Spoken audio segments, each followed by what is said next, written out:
Hello everyone! Si vous avez du mal à faire vos phrases en français parce que vous faites que de la traduction mot à mot, vous prenez votre phrase en français, vous essayez de reproduire la même structure dans la langue de Shakespeare et vous sentez bien que ça marche pas toujours, voire pas du tout, cette vidéo est faite pour vous puisqu'on va voir ensemble 7 façons pour arrêter le fameux mot à mot. Alors, je n'ai pas de baguette magique, mais je vous promets que tout ce qu'on voit ici va vous aider si bien évidemment vous le mettez en pratique.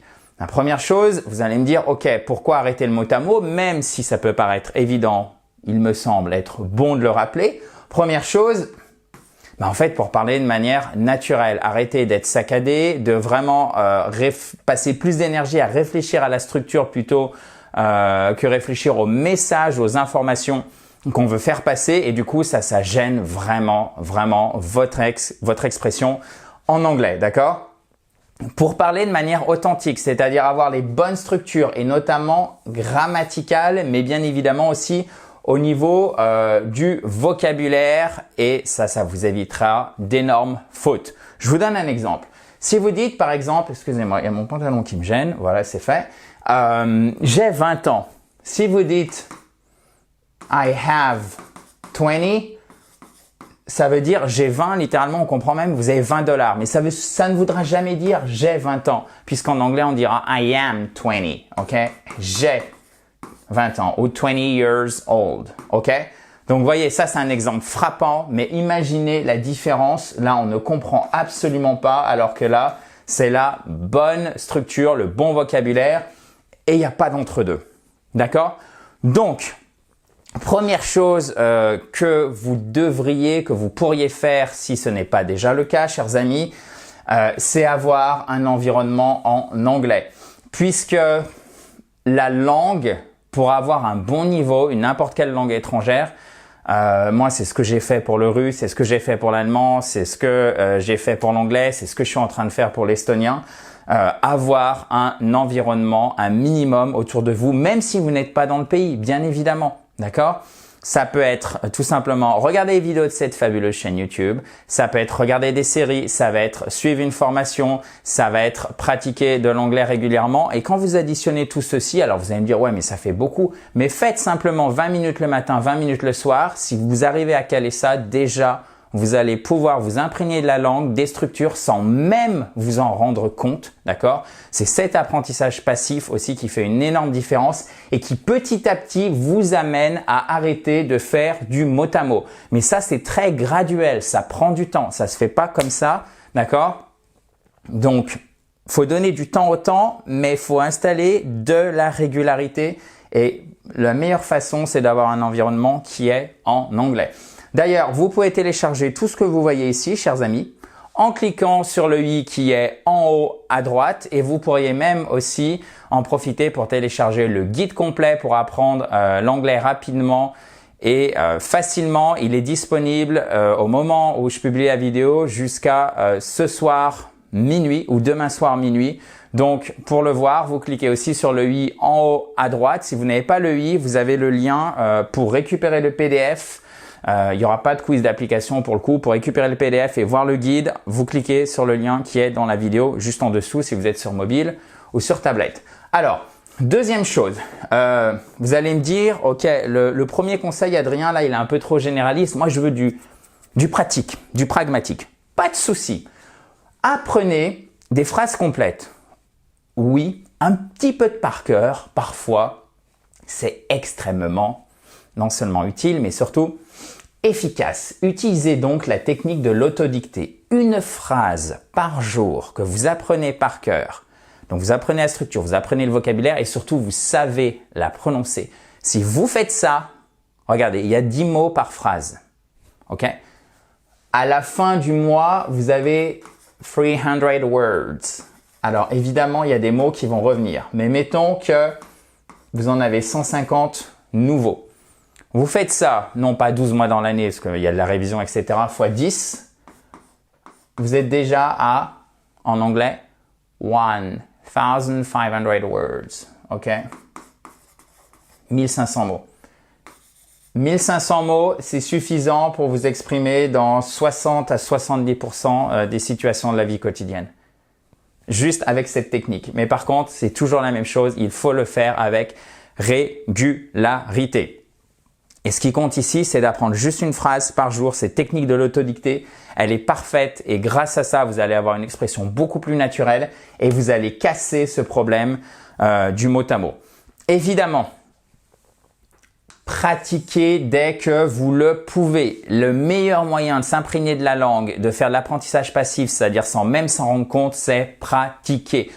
Vous pouvez, si vous avez des gens autour de vous, par exemple au travail, si vous pouvez, évidemment, pratiquer. Profitez-en. Vous n'êtes pas sûr, vous n'osez pas trop et c'est justement pour ça que vous regardez cette vidéo parce que vous ne vous sentez pas à la hauteur. Pas de souci. Tout le monde est à la hauteur pour pratiquer en anglais. Il faut juste pouvoir se lancer. Donc pour ça, il faut rester parce qu'il ne s'agit pas de sortir de sa zone de confort et de se torturer. Il faut élargir et rester dans votre zone de confort, mais il faut pousser les limites.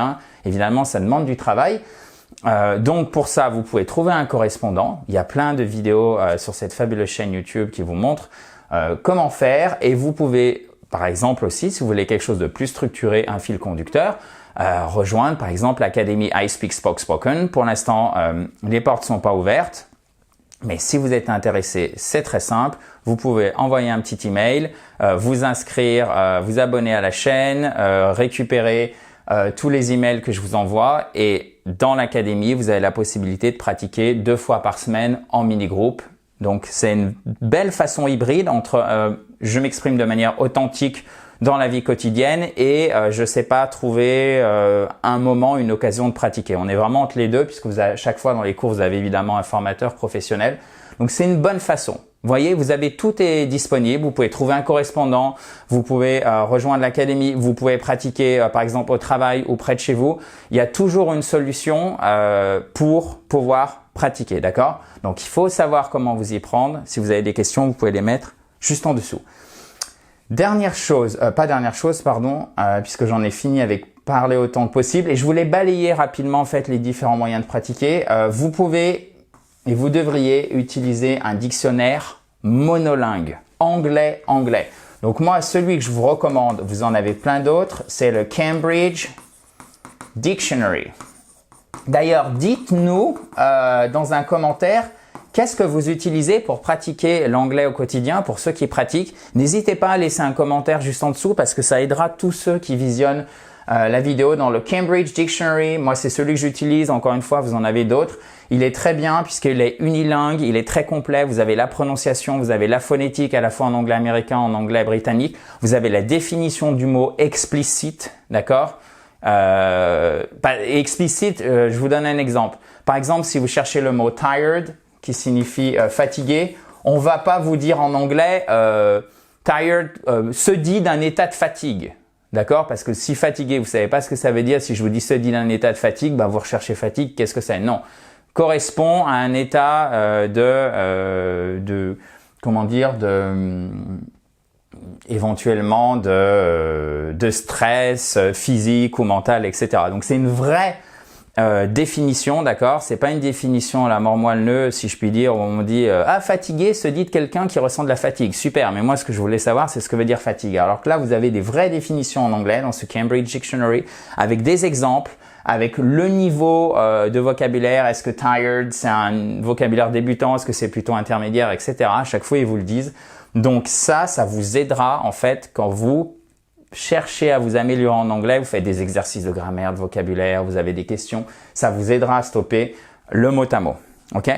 Évidemment, après, ce sur quoi vous devez vraiment prêter attention au niveau vocabulaire, c'est ce qu'on appelle les collocations. Donc en fait, c'est les expressions. Par exemple, regardez, pour trouver un accord,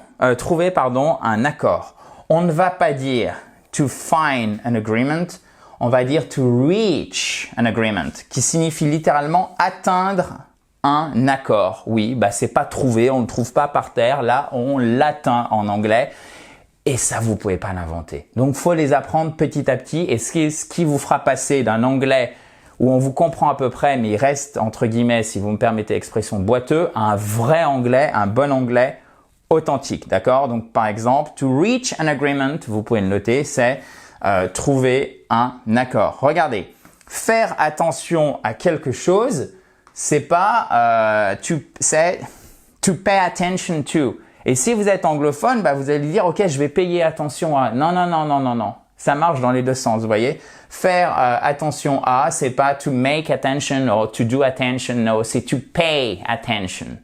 Alright? Donc ça, c'est ce qu'on appelle des collocations. Donc en fait, les expressions authentiques en anglais. Et petit à petit, vous allez vous en imprégner, mais tout ça, ça s'emboîte, si je puis dire. C'est pour ça que avoir un environnement en anglais vous sert vraiment pour pouvoir casser cette mauvaise habitude où malheureusement, on essaye de faire du mot à mot. Je vous donne une autre technique pratico-pratique après l'autodictée. Il s'agit de la traduction inversée. Donc, qu'est-ce que vous faites? Vous traduisez un texte. Donc, vous partez de l'anglais. D'accord?